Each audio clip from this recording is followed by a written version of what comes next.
Hello everyone, I am Santosh KG, Assistant Professor, Department of Mechanical Engineering, MIT, Mysore. In today's session, I am going to solve a problem on a topic shear force and bending moment diagram, which comes under subject mechanics of materials having subject code 18ME32. The given problem is having the following diagram. So the problem statement goes like this: draw the shear force and bending moment diagram for the beam loaded as shown in the figure. I repeat the statement again: draw the shear force and bending moment diagram for the beam loaded as shown in the figure. So this is the problem given and this is the diagram which is stated in the problem. So here we are having beam AB which is supported at ends A and B. This beam is subjected to two loading. One is a point load which is applied at point D and the magnitude of the point load is 80 kN, and also it is subjected to an uniformly varying load from the portion A to portion C, from point A to point C, and the maximum value of the UVL we are having is 40 kN per meter. So when the problem given is having UVL load, then we should convert the uniformly varying load into an equivalent point load as we discussed in the previous classes. Suppose let us say this is the value of UVL load which is given. So the maximum value of UVL, it is small w kilonewton per meter, and it is through the length from point A to point C. Let us say the distance between the point A to C is small x. Suppose if I want to convert this load into an equivalent point load, then I can use the formula. Equivalent point load is denoted by capital W. It will be equals to half into small w, which is the maximum value of UVL, into the distance of A and C. So if you multiply small w with x and if you divide it by 2, you will get the equivalent point load for this UVL load.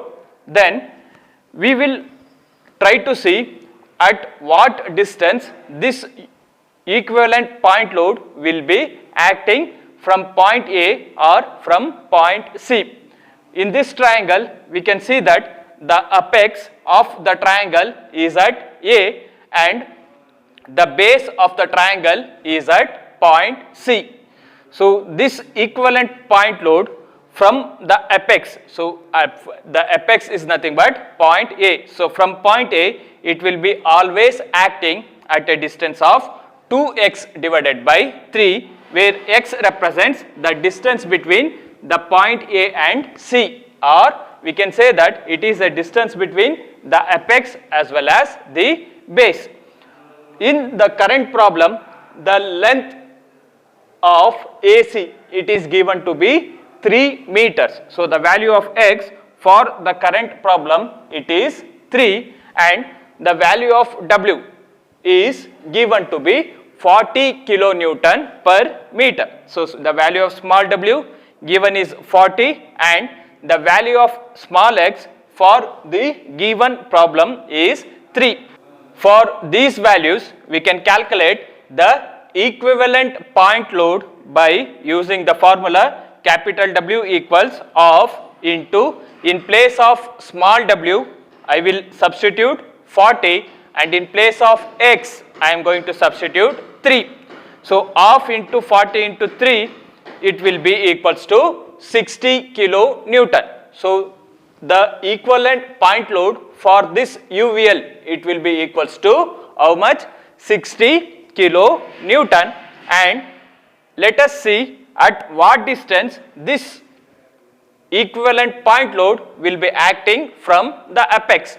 We know that from the apex, the equivalent point load, it will be at a distance of 2x divided by 3. So 2 into the value of small x for this problem is 3 meters. So 2 into 3 divided by 3. So 3 will cancel out. As a result, the value of 2x by 3 will turn out to be 2 meters. That is, the equivalent point load, it will be acting at a distance of 2 meters from point A. So this is the point A we are having. We need to measure a distance of 2 meters and we should write the equivalent point load for this UVL, and the magnitude of the equivalent point load is 60 kilonewton. Here the distance from A to C, it is given to be 3 meters, but the distance of this equivalent point load from A, it happens to be 2 meters. So from 3, if I subtract 2, then the remaining distance will be 1 meters. And also they have given the distance between C and D, it is 1.5 meters, and the distance between D and point B is given, and it is also equals to 1.5 meters. Here the supports are provided at point A as well as point B. Let us say the reaction of this support at point A, B or A, and the reaction of this support on the beam at point B, B or B. Before writing the shear force and the bending moment diagram, first we should find the values of RA and RB. So first let us find RA and RB. In order to find the values of RA and RB, we will be using the equilibrium conditions. So the various equilibrium conditions we are having is, one is sigma m equals to 0 and another one is sigma f equals to 0. So the meaning of sigma f equal to 0 is the summation of the moments acting on the beam, it should be equals to 0, and the summation of all the forces acting on a beam, it should be equals to 0. When these two conditions are satisfied, then we can say that this beam, it is under equilibrium under the action of the given forces. So first condition I will be using is sigma m equals to 0. Here we should take the moment at certain point on the beam. So on the beam we can take moment at any points which are given, but usually I will always choose a point which is present to the extreme left end of the beam. So in this beam the extreme left end is A, so I am going to take the moment at point A. So sigma m equals to sigma m at point A equals to 0. We know that the moment, it can be either acting in clockwise direction or the moment can act in the counterclockwise direction. Therefore, what I am going to do is, I will find the moments which are counterclockwise in nature, and also I will find the moments which are clockwise in nature, and I am going to equate them. So when these two are equal, then we can say that the member, it will be having 0 net moment. So first I will move from the right to left to take the moments. So when you move from right to left, on the extreme right we are having point B, at point B we are having a load RB. So this RB with respect to point A, it is going to create a moment of magnitude RB into its distance from A is 1.5 plus 1.5 plus 1 plus 2 is 6. So RB into 6 is the moment due to the force RB at point A. Now let us see whether I should write it in the counterclockwise portion or whether I should write it in the clockwise portion.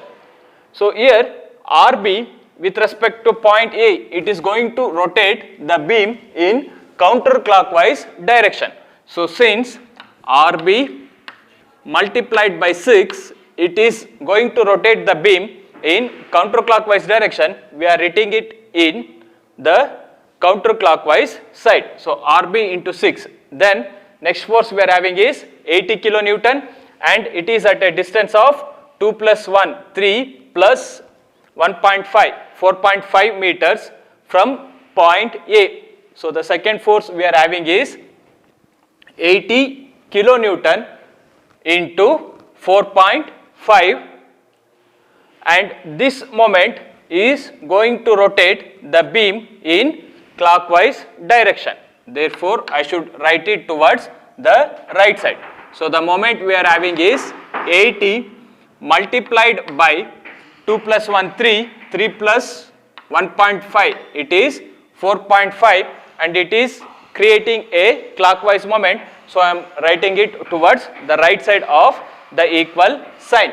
So from these two, we can say that when we move from right side to the left side, if the force, if it happens to acting in upward direction, then it is going to create a counterclockwise couple, and if the force, if it is happen to act in the downward direction, then it is going to create a clockwise couple for this diagram. So the next force we are having is 60 kilonewton. So 60 kilonewton is acting in downward direction, therefore it is going to create a clockwise couple, and the magnitude of the couple is 60 multiplied by its distance from point A, it is 2 meters. So 60 into 2. Now 80 into 4.5, 8 4s are 32, it will be equals to 360 plus 60 into 2, it is 120. This will be equals to RB into 6. But I need the value of RB, therefore RB equals to 360 plus 120, it is 480 divided by 6. So 480 divided by 6, it will be equals to 80 kilonewton. Therefore, the reaction at point B is equals to 80 kilonewton, and it will be acting in the upward direction. Similarly, we need to find one more reaction RA. So in order to find the value of RA, I will use one more equilibrium condition, which is sigma F equals to 0. Here we can see that on a given beam we are having only the vertical forces. Therefore, I will use the condition the summation of the vertical forces, it should be equals to 0. And if you see this diagram, here we can find the forces are acting in vertically upward direction. Also we find the forces that are acting in vertically downward direction also. Therefore, to keep the body under equilibrium, so whatever the forces which are acting in upward direction, if I add them, then that sum, it should be equal to the summation of the forces that are acting in downward direction. Therefore, here I will write the summation of the upward forces, it should be equal to the summation of the downward forces. So in this beam, the upward forces we are having is, one is RB and the second one is RA. There are two upward forces and they are RA and RB, and it should be equals to the summation of downward forces. So the one downward force we are having is 80 kilonewton and the second downward force we are having is 60 kilonewton.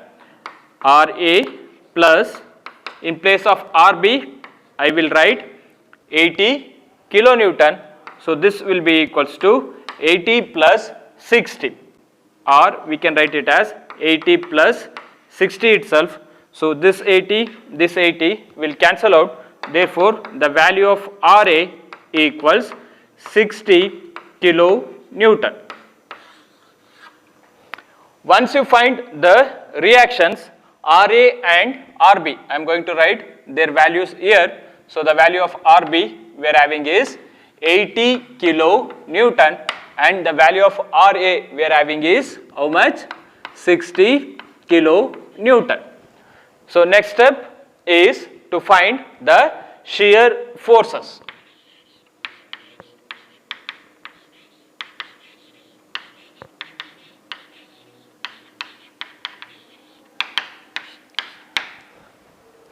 In order to find the shear forces, the sign conventions I will be using is, I will be always moving from right side to the left side. Then when you move from right side, extreme right side to the extreme left side, if you get the upward forces, then they should be treated as negative, and if you find any downward forces, then they should be treated with a positive sign. So this is the sign convention we will be using in order to find the values of the shear forces at the given salient points. So when you move from right to left, we are having 4 salient points. First one is B, second one is D, next one is C, and the next one is A, and we should write them in a sequence. As we know that if at a given point, if you are having a shear force, then we need to find 2 values of shear force at that given point. So here at B we are having one shear force of magnitude 80 kilonewton. So I should find 2 values of shear force at this point. So when you move from right to left, the next point we are having is point D. So point D, here also we are having a shear force of magnitude 80 kilonewton. Therefore, I should find 2 values of shear force at this point. Then if the next point we are having is point C. So at point C, if you see, we don't have any point load or shear force acting at the salient point C. Therefore, we should find only one value of shear force at point C. Then the last point we are having is A. At A, we are having a point load which is acting in upward direction. Therefore, at point A, I should find 2 values of shear force. Now, let us try to see what is the value of shear force at B. So, while moving from right to left, the extreme right end is B itself. So, when you move from B, if you don't consider the shear force acting at B, then at the right side we don't get any shear forces. Therefore, the shear force at B, it is equals to 0 kilonewton. Now, we need to consider the shear force acting at B while moving from right side to left side. So, when you move from right side to left side up to point B, we are having only one shear force, which is RB, and its magnitude is equals to 80 kilonewton. Since this shear force is acting in upward direction, by the sign convention, it should be having the negative value. Now, we will come to point D. So, since there is a shear force at D, first we should neglect the shear force acting at D in order to find the value of shear force at D. So, when you move from right to left, we are having only one shear force of magnitude 80 kilonewton at B. Therefore, shear force at D, it will be equals to minus 80 kilonewton. Now, if we consider the shear force acting at D also, then while moving from right to left, we will be having two shear forces. So, one shear force is having a magnitude of 80 and the another shear force, it is also having a magnitude of 80. So, the first force, since it is acting in upward direction, it is associated with a negative sign, and at point D, we are having a shear force acting in downward direction, therefore, it should be written with a positive sign. So, minus 80 plus 80, it is equals to 0 kilonewton. The next salient point here we are having is C. At C, we do not have any shear forces acting, therefore, we need to find only one value of shear force at C while moving from right to left. So, when you move from right to left at point C up to point C, we get two shear forces, one shear force of magnitude 80 acting in upward direction and another shear force of magnitude 80 acting in downward direction. So, minus 80 plus 80 equals 0 kilonewton. Now, let us try to find the value of shear force acting at A by neglecting the shear force acting at A. So, when you move from right to left, we get three shear forces, one shear force having a magnitude of 80 acting in upward direction, and the second shear force is having the magnitude of 80 and it is acting in downward direction, and the last shear force is 60 and it is also acting in downward direction. So, the total shear force at A, it will be equals to minus 80 plus 80 plus 60, and the summation is 60 kilonewton. Then, if you consider the shear force acting at A, then while moving from right to left, we will be having four shear forces. So, one is minus 80, second one is plus 80, another one is plus 60 and another one is minus 60. So, minus 80 plus 80 plus 60 minus 60. So, the total summation will be equals to 0 kilonewton. So, these are the magnitude of the shear forces that are acting on a beam at the given salient points. Now, using these shear forces, I should write a shear force diagram. So, what is a shear force diagram? Shear force diagram, it is a graphical representation of the variation of shear force throughout the length of the beam. In order to write the shear force diagram, first I will write one reference line. After writing the reference line, now let us locate the magnitude of shear forces at point B. So, at point B, we are having two shear forces. One shear force is having a magnitude of 0 kilonewton and the second shear force, it is having a magnitude of minus 80. So, the first shear force is having a magnitude of 0 kilonewton and the second force is having a magnitude of minus 80 kilonewton.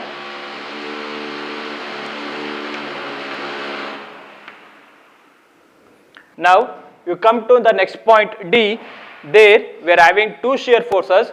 One shear force is having a magnitude of minus 80 and the second shear force is having a magnitude of 0. So, first shear force is having a magnitude of minus 80 and the second shear force is having a magnitude of 0. Then, if we come to the point C, there we are having only one shear force of magnitude 0 kilonewton. So, at point C, the magnitude of the shear force is 0. Then, if we come to point A, there we are having two shear forces. One shear force is having a magnitude of 60 and other shear force is having a magnitude of 0. So first shear force is having a magnitude of 60 kilonewton and the next shear force is having a magnitude of 0. Now you join all the points to get the variation of shear force along the length of the beam. Join from 0 to 80, then 80 minus 80 to minus 80 itself, from minus 80 to 0, then from 0 to 0, then join 0 to 60. So whenever there is an UVL, uniformly varying load, then we need to join 0 to 60 by means of a parabola. By means of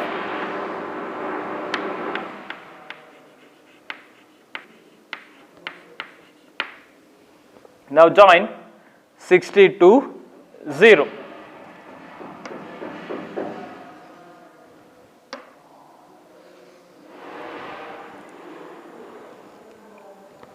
So this is having positive value and this shear force, it is having the negative value, and the diagram is called as a shear force diagram.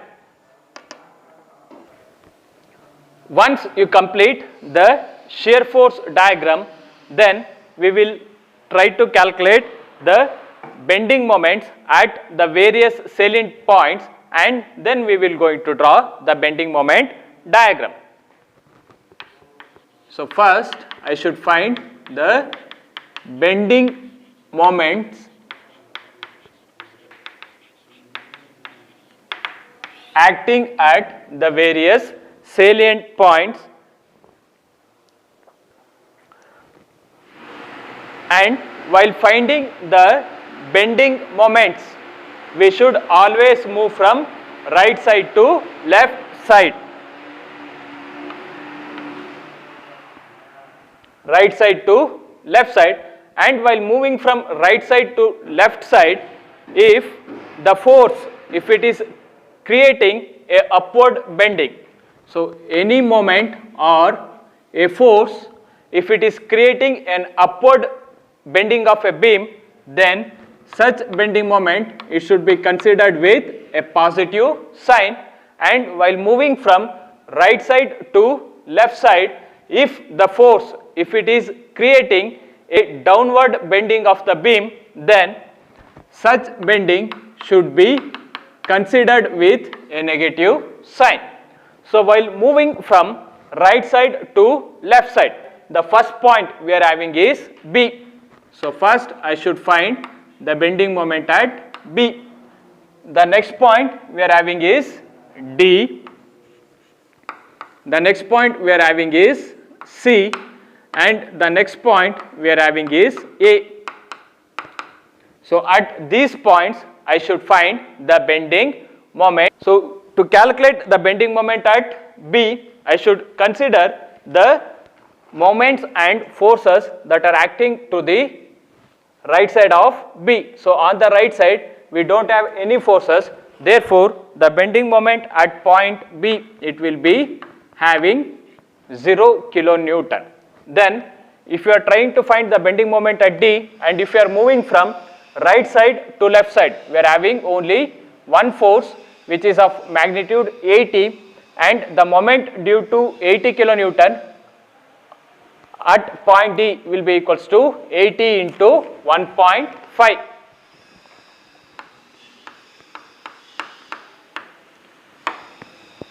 And we can see that here the force is trying to bend the beam in upward direction. Therefore, the moment due to this force, it should be a positive value. So 80 into 1.5, 120 kilonewton meter.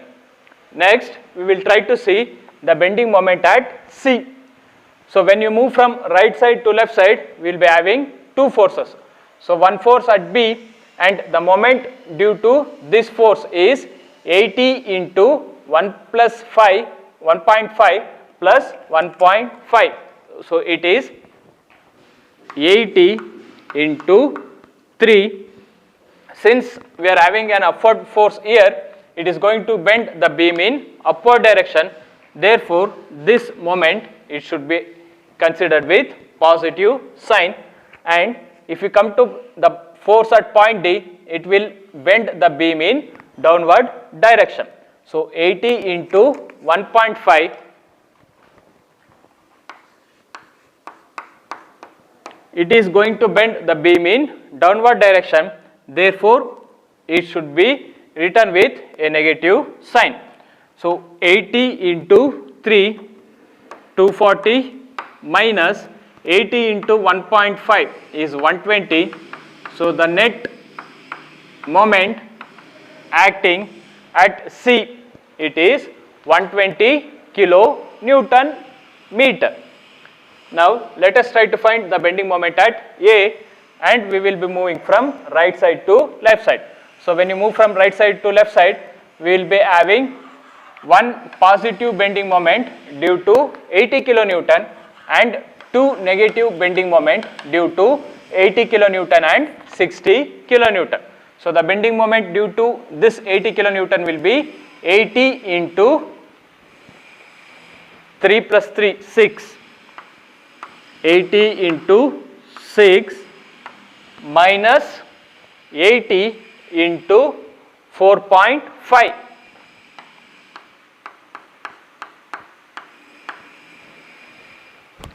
Minus 60 into 2.